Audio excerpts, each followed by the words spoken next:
আজকে আমি বেগুন ভাজা করছি।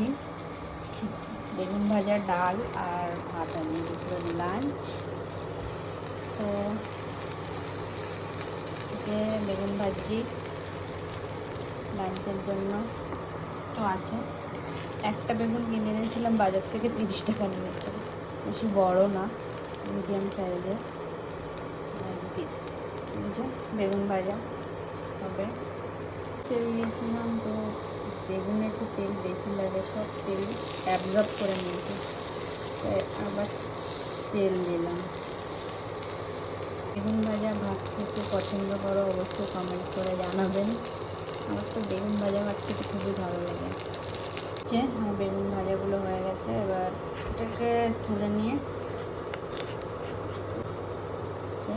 বেগুন ভাজা ভাত আজকে হবে, আর সাথে ডালও আছে।